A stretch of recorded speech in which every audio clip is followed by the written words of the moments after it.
С 3 октября Министерство обороны республики проводит плановые учения с резервистами. На общевойсковом полигоне Нагвалоу учения проходили с привлечением мотострелковой роты и минометной батареи танковой роты. Здесь функционировали 10 учебных точек. Занятия проводились по всем предметам боевой подготовки – инженерной, по связи, медицинской, огневой. Это плановые учения, которые в планах боевой подготовки были еще запланированы с прошлого года.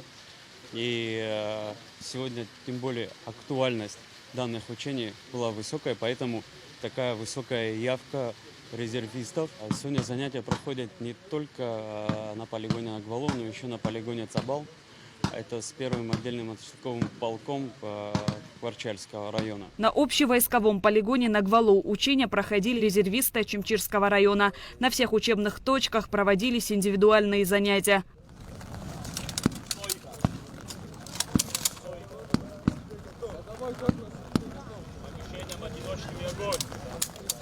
Мы показываем резервистам вообще, как нужно вести себя. Вот положения какие, лежа, стоя, сидя. Мы им показываем, они запоминают это в дальнейшем, чтобы потом они не ошиблись, а как бы, что привыкали постепенно. И вот так у нас по каждым точкам. Кто-то гранаты смотрит, как кидают, кто-то уже переходит к стрельбе.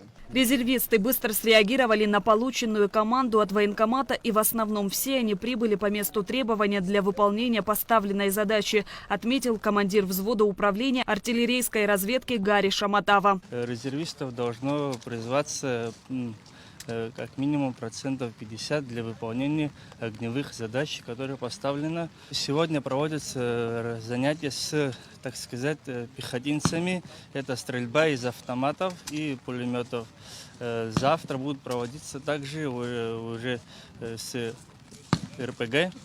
А также в пятницу будут проводиться занятия с минометными подразделениями по каждому расчету, которые будут показаны, напомнены и как правильно стрелять с минометов. На данном этапе пока все идет слаженно и организованно. Министерство обороны проводит подобные учения регулярно. Однако в этом году плановые занятия с резервистами носят более масштабный характер и будут проходить во всех районах республики. Учения будут завершены в конце октября. Шазина Ханагу, Алексей Гухава, Абхазское телевидение.